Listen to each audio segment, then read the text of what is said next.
Magandang araw mga kaibigan. Bigyan natin ng reaction opinion itong post o article published sa Inquirer.net. Applause for Sherwin Gatchalian shows public approval, says Ping Lacson. Dahil daw pinalakpakan siya, siguro ito yung Independence Day celebration ng Pangulong Marcos, pinalakpakan. Siyempre, poros mga government employees ang nandun eh.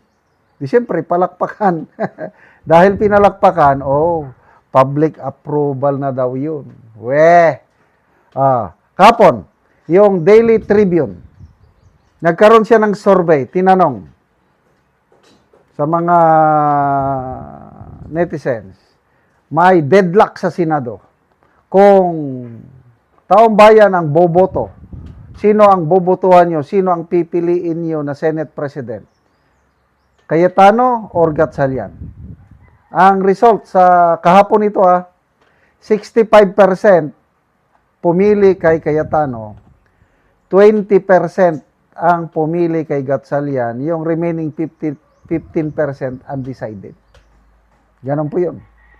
Kahapon din, post ng Philippine Star, nilagay doon yung statement ni Gatchalian na Gatchalian Black is studying the possibility of electing another senator to preside over the impeachment trial of VP Sara.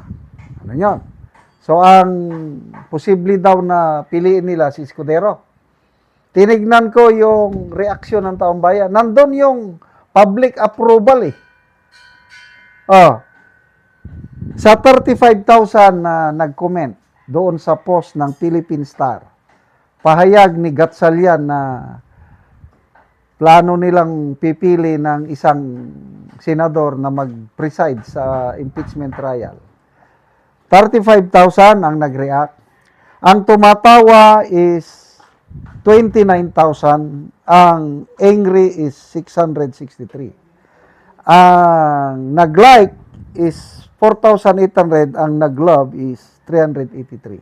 So yung tumatawa at galit, hindi sila approve kay Gatchalian. And that is around more than 90%.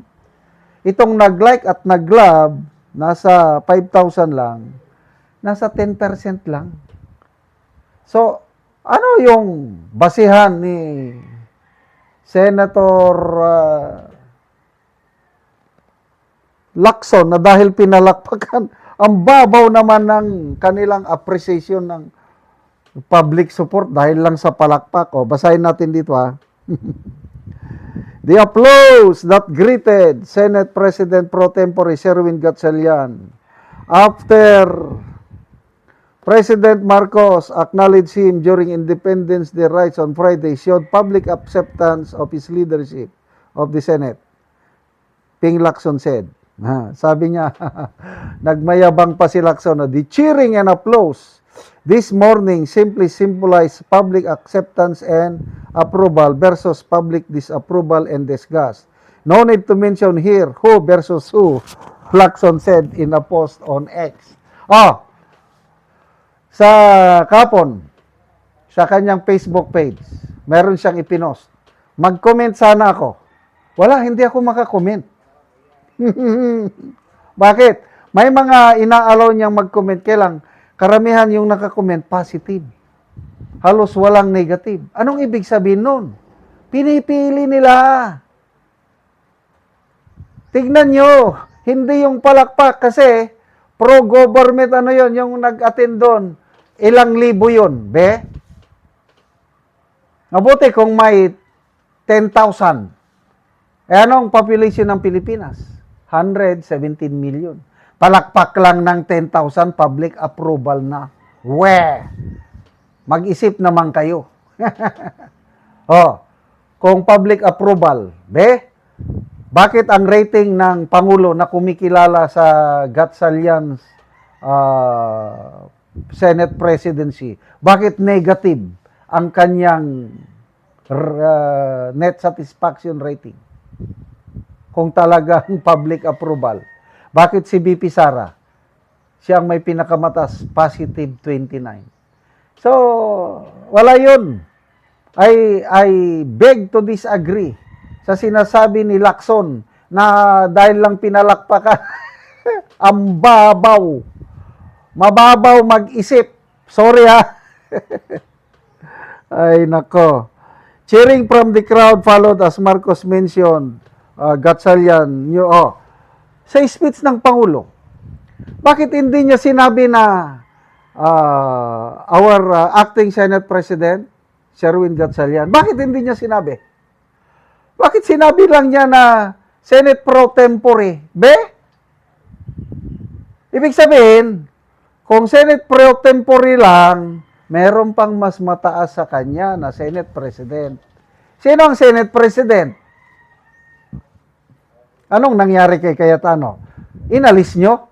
Mayroon bang 13 na senador na bumoto kay Gatchalian?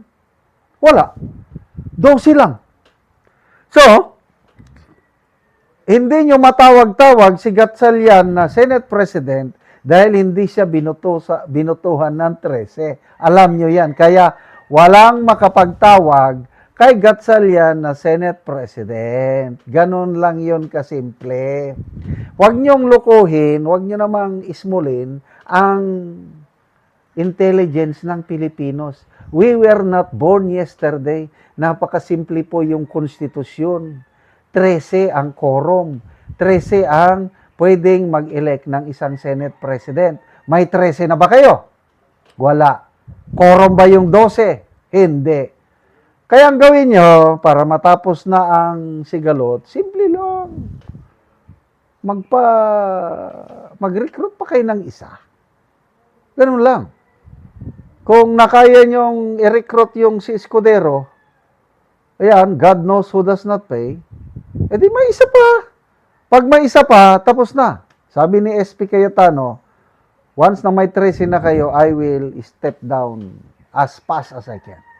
Dahil wala pa kayong 13, we're very sorry, mas marami ang taong bayan na kumikilala na ang legitimate na Senate President ay si Alan Peter Cayetano, as simple as that.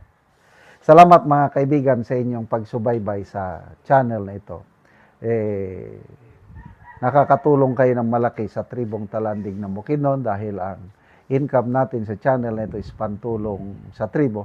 Namimigay tayo ng libreng yero at pako para makapagpatayo sila ng mas maayos na tirahan. Panoorin nyo ang video na ito.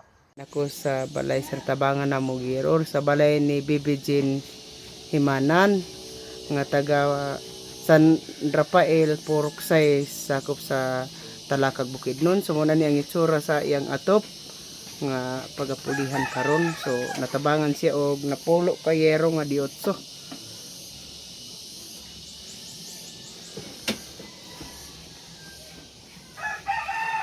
Inaani na gid ang itsura sa iyang atop.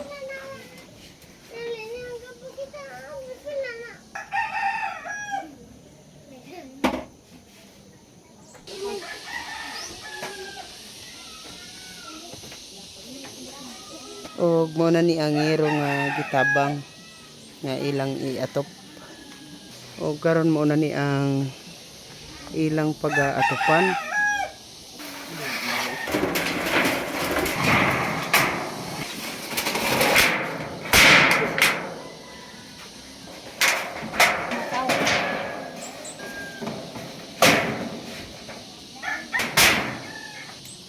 O karon na to panagid ang ilang gipatindog nga balay nga kusina. Salamat sa Ginoo ug sa nagtabang sa sin karon makapatindog na gid mi sa among balay nga gaulanan na gyud. So pila na katuig ang inyong atop? 5 na katuig. 5 na katuig. So gaulanan na gyud. So mga dagko na gyud ang buslot. O dako na gyud. Og karon nga naman sa 5 ka tuig wala gyud mo nakapuli og atop. tungod kay ang among paningkamot kulang ra gyud sa pagkaon. So naa na kay estudyante. Naa na, Pila ka buok imong anak? upat, Upat ka buok. So tanan na naga-eskwela. tulo pa ang gaeskwela. Ang isa dili pa. Dili pa ang isa. So Salamat gyud sa Ginoo ug sa nagtabang sa sin. salamat kayo. Salamat